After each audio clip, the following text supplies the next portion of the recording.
নমস্কার বন্ধুরা। অতিরিক্ত গরমে যখন কিছুই খেতে ভালো লাগে না অথবা মুখে রুচি থাকে না, সেই সময় বানিয়ে নিতে পারেন এই আম পটল। আর গরমের একটি প্রধান সবজি হলো এই পটল। পটলের যখন অনেক রেসিপি আমরা ট্রাই করে ফেলি, তখন একটু অন্য স্বাদের রেসিপি খুঁজে বেড়াই। আর সেই জন্যই আজ আমি নিয়ে এসেছি সম্পূর্ণ নিরামিষ নতুন স্বাদের টক ঝাল মিষ্টি আম সর্ষে পটল, যেটা গরম ভাত দিয়ে খেতে দুর্দান্ত লাগে। তো এখানে আমি 300 গ্রাম পটল ওপরের পাতলা খোসাটা ছাড়িয়ে তারপর একটু একটু করে খোসাটা কেটে নিয়েছি। সঙ্গে আমি আমটারও কিন্তু খোসাটা ছাড়িয়ে নিয়েছি। আর আমটা কিন্তু একটু লালচে রং হয়েছে, কিন্তু আমটা একদম পেকে যায়নি। তো আমি হালকা রং ওঠা আম দিয়ে করেছি, আপনারা কিন্তু একদম কাঁচা আম দিয়েও করতে পারেন। এবার পটলগুলোর দুই দিকটা এই রকমভাবে 4 ফালি করে নেব। তো আমি সমস্ত পটলগুলোই কিন্তু একই রকমভাবে কেটে নিচ্ছি। আর দেখুন পটলগুলো কিন্তু খুব কচি। এবার সবগুলো পটলই কেটে নিলাম। এবার অপর দিকে কড়াই গরম করে নিয়ে এর মধ্যে দিয়ে দিলাম 2 চামচ সর্ষের তেল। তেলটা ভালো করে গরম করে নিয়ে এর মধ্যে ফোড়নে দিয়ে দিচ্ছি 1/2 চামচ কালো জিরে। আমি আলাদা করে পটলটা ভেজে নেব না, একই সঙ্গে রান্নাটা করে নেব। সবগুলো পটল দিয়ে দিলাম। এবার পটলগুলোকে একটু সময় নিয়ে ভেজে নেব। পটল যদি ভালো করে ভাজা না হয়, কাঁচা থেকে যায়, সেক্ষেত্রে কিন্তু পটলটা খেতে ভালো লাগে না। এবার এর মধ্যে দিয়ে দিচ্ছি স্বাদ মতো লবণ আর দিয়ে দিচ্ছি সামান্য একটু হলুদ গুঁড়ো। লবণ আর হলুদ গুঁড়োটা দিয়ে ভালো করে মিশিয়ে তারপর একটা ঢাকা দিয়ে পটলটা ভেজে নেব। পটলটা ভাজা হতে থাক, ততক্ষণে এদিকে একটা বাটির মধ্যে নিয়ে নিচ্ছি 2 চামচ কালো সর্ষে। এর মধ্যে দিয়ে দিচ্ছি 1 চামচ পোস্ত। এখানে আমি পোস্তটা দিয়েছি, আপনারা চাইলে সাদা তিলটাও দিতে পারেন। তারপর 2টো কাঁচা লঙ্কা দিয়ে এটা আমি বেটে নেব। আমি এটা শিলপাটায় বেটে নিচ্ছি, আপনারা কিন্তু মিক্সিতে বেটে নিতে পারেন।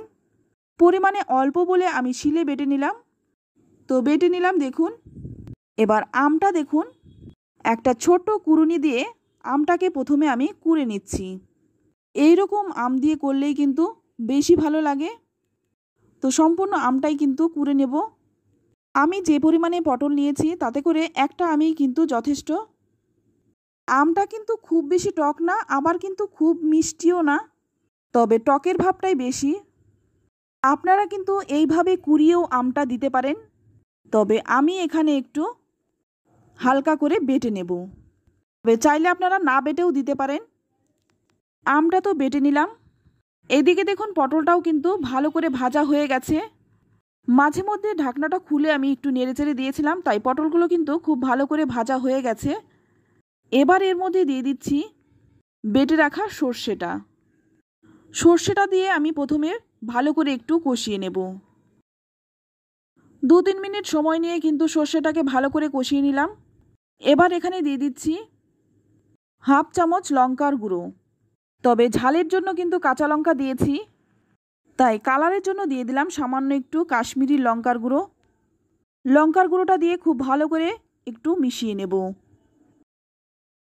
পটল তো আমরা অনেক রকমভাবেই খেয়ে থাকি, এই রকমভাবে একবার আম পটলটা বানিয়ে দেখুন। আমি বলছি আপনারা ঠকবেন না। গরম গরম ভাত দিয়ে ভীষণ ভালো লাগে খেতে। দেখুন সর্ষে পোস্তটা কিন্তু ভালো করে কষানো হয়ে গেছে।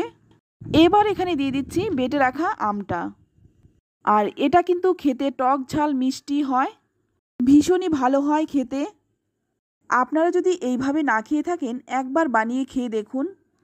আশা করছি এই গরমে একদিনও বাদ দেবেন না।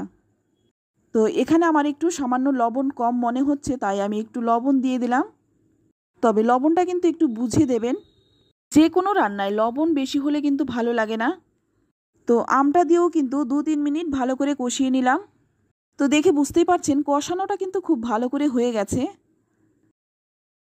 এবার এর মধ্যে দিয়ে দিচ্ছি 1 কাপ গরম জল।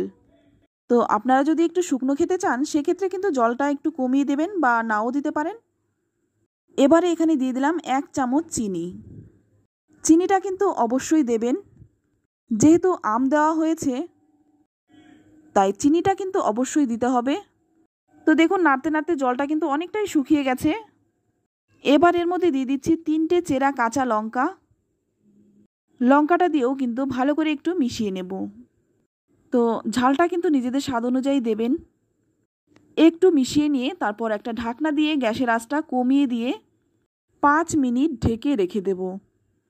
তো 5 মিনিট পর দেখুন ঢাকনাটা খুলে নিলাম, আর জলটাও কিন্তু অনেকটা শুকিয়ে গেছে। এর থেকে বেশি শুকনো করব না। এবার ভালো করে একটু মিশিয়ে নেব। তবে খুব বেশি নাড়াচাড়া করা যাবে না, নইলে পটলগুলো কিন্তু ভেঙে যাবে। এবার নামানোর আগে দিয়ে দিচ্ছি 1 চামচ কাঁচা সর্ষের তেল। এই রান্নাটায় কিন্তু কাঁচা সর্ষের তেলের গন্ধটা খুব ভালো লাগে, তাই নামানোর আগে কিন্তু অবশ্যই 1 চামচ কাঁচা সর্ষের তেল দিয়ে দেবেন। এবার ভালো করে মিশিয়ে নিয়ে তারপর গ্যাসের আঁচ বন্ধ করে 10 মিনিট স্ট্যান্ডিং টাইম রেখে দেব। 10 মিনিট পর ঢাকনাটা খুলে নিলাম। এবার দেখুন নামিয়ে নিচ্ছি। গরমে যখন কিছুই খেতে ভালো লাগে না অথবা মুখে রুচি থাকে না, সেই সময়ে বানিয়ে নিতে পারেন এই টক ঝাল মিষ্টি আম পটল। এতই টেস্টি হয়, মুখের স্বাদ ফিরে আসে আর খেতেও দুর্দান্ত লাগে। রেসিপিটি ভালো লাগলে লাইক, কমেন্ট, শেয়ার করবেন। আর আমার চ্যানেলে নতুন বন্ধু হয়ে থাকলে চ্যানেলটা সাবস্ক্রাইব করে নেওয়ার অনুরোধ রইল। এই গরমে কাঁচা আম পটল থাকতে থাকতে বাড়িতে একবার ট্রাই করে ফেলুন। আশা করছি আপনারা নিরাশ হবেন না। তো আজ এই পর্যন্ত, আবারও নিয়ে আসবো অন্য কোনো নতুন রেসিপি। সকলেই ভালো থাকবেন, সুস্থ থাকবেন। ধন্যবাদ।